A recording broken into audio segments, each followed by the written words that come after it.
শুভ দুপুর। বাজার নিয়ে চলে এসেছি। আজকে বাজারে কী করেছে একটু দেখায়। এই যে মটরশুঁটি এনেছে অনেকগুলো, আর ধনেপাতা এনেছে, আর ছিম এনেছে, এক গাদা ছিম এনেছে। এখন গুছাতে বসলাম। আর ফুলকপি 3টে এনেছে, 3টে ফুলকপি এনেছে, আর বেগুন এনেছে 7-8টা মতন বেগুন এনেছে। এই যে বেগুন এনেছে, আর শাক আলু এনেছে অনেকগুলো, আর পেঁয়াজগুলি তো এনেছে। এই যে পেঁয়াজগুলি এক গাদা এনেছে।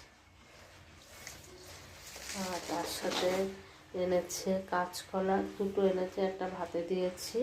আর নতুন আলু এনেছে, তার জন্য জলে ভিজিয়ে রেখেছি। আর তার সাথে এনেছে মাছ। বাজারগুলো কেমন অবশ্যই জানিও।